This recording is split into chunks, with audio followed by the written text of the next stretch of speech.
The characters literally go to war for each other. Although now that I think about it, that's basically every couple I mentioned, because if the couples aren't going to war for each other, then like, are they even in love?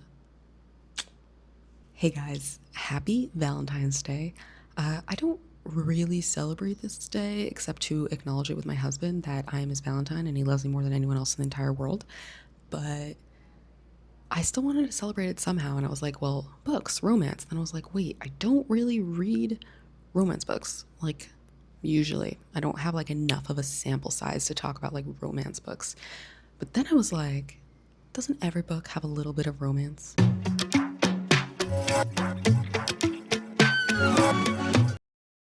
My name's Sherry, and I love talking about books and I love reading books, but I don't buy books. I take them out of the library, and that's why this is called Borrowed Books. So today I want to talk about my favorite pairings from books I read recently, I guess within the past year, including 2024, because 2025 is way too short so far. Just like the pairings that you feel you really connected to, like the ones that made sense. That's what I want to talk about, because it's Valentine's Day, and yeah, I mean, why not, right?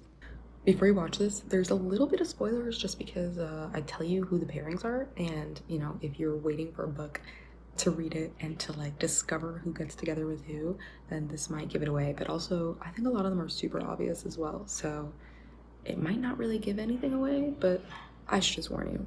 Spoilers for The Hunger Games, The Golden Compass, Graceling, and Fourth Wing. So they're kind of minor spoilers, just letting you know. So for my first pairing, I feel like this might come as a surprise to some people who read it, but Hunger Games, Katniss and Peeta. Now, because there was a love triangle, there was like so much, I mean, ish drama, but I don't know. I reread this book, like the series this past year, and I was like, I was totally shipping Katniss and Peeta the entire time. Like, there was never a part of me that was like, maybe Gale should be with her. Maybe that's because I knew they didn't end up together.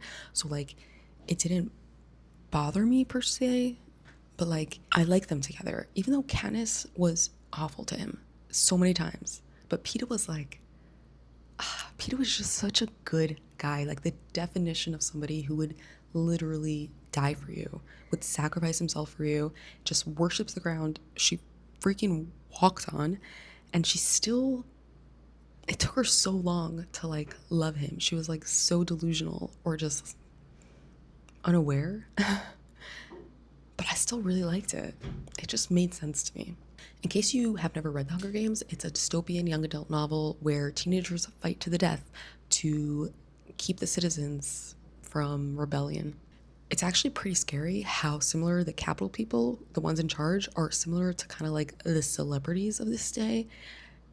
I mean, if you like watch the movie, it's uncanny. Like, how the world has kind of shifted. Like, it was supposed to be ridiculous back then. I remember watching it in, what was it, like, it was at least 10 years ago, if not more, and being like, this is ridiculous. Obviously, this is a, you know, sci-fi dystopia, whatever. But then, I mean, kind of look at society and like the elite nowadays and tell me what you think. For my next book, this is a little less well known, and I'm actually curious how many people have heard of it, but Graceling. I wouldn't recommend the entire series, but I think Graceling could be read as a standalone. Like, it kind of just ends and you don't need to read the rest of the books. And they also start following different characters. So like, it's not even fun. I don't really like that. I want to read about the characters that I'm obsessed with. Like, write a new series if you want to talk about new characters. Don't just make me read about characters that I wasn't like super connected to. I mean, it's one thing if it's like an ensemble cast kind of thing. But anyways, the first book, Graceling. So Gracelings are people born with two different colored eyes, so they're immediately identifiable, and they all have like skills or powers, I should say. The main character, her name is Katza, and she's basically like a killing machine, and she does a lot of work for like her evil uncle. And her lover is Poe, which is just such a cute name. I was short for something, I don't remember, but Poe, I loved it. And he's like, he was just adorable. He was so kind-hearted and loyal. And he's kind of funny, and when they like get together, it's like, ah, oh, yes. Like, I guess I saw it coming, but it was a fun read. So yeah, Graceling. Okay, so for the next book, The Northern Lights. You might also know it as The Golden Compass. It was a movie a couple years ago, well, a really long time ago, but it's It's a children's book. It's a children's book. And you might think that's weird that I have a pairing from a children's book, because why is there romance in a book for children? But the characters are like 11 or 12, and it's very like puppy love. But I remember I read this when I was like 11 or 12, and it was kind of like a sexual awakening or something. Like, not actually, but I just remember being like, whoa, love, boyfriends, girlfriends. Like, I connected so much to these characters, and I reread these books last year, and I was still like, yes, these characters are awesome. There's also very adult themes in this book, like war, power, the multiverse. And I guess the couple here are children, but it was the first time I can remember connecting to the characters and really just feeling the love that they had for each other. So it's got to be on this list. Anyways, if that's your vibe, or you know a little kid or a young adult, like a young teenager, an actual young adult, not like this new young adult that we have nowadays, it's a good book. And if they like sci-fi fantasy, because that's what it is. Like, the characters literally go to war for each other. Although now that I think about it, that's basically every couple I mentioned, because if the couples aren't going to war for each other, then like, are they even in love? Wow, I went through that really quickly. I'm not done yet, but I just have one more pairing left, and I realized, yeah, this year did not leave me with a lot of pairings that I liked. Like, a lot of it just fell flat to me. They weren't that well rounded. And I think it really makes a difference. Like, you can have a romance book, you can have a book with characters who love each other, but if it doesn't like feel real, if you're like wondering why they're actually together and why they like each other, then it kind of falls flat. And that's what you got to work on, like making it sound real. Just, PSA to all the authors out there. But I can't end this without talking about the one romance book I actually did read this year, Zayden and Violet. If you've been online at all in the book world, you've seen the craze that Onyx Storm had when like it came out in, what was it, January 21st. Yeah, people went nuts. So I was one of them. I actually recently just picked it up. Like, I read Fourth Wing only in November. I legitimately thought Zayden and Violet. I legitimately thought Zayden and Violet were so great together. Like, they made sense to me, and I've seen a lot of like discussion on this and how, like, critique as well, like that they don't sound that good and it doesn't make any sense, and like, why did he like her and whatever, and like, just blah.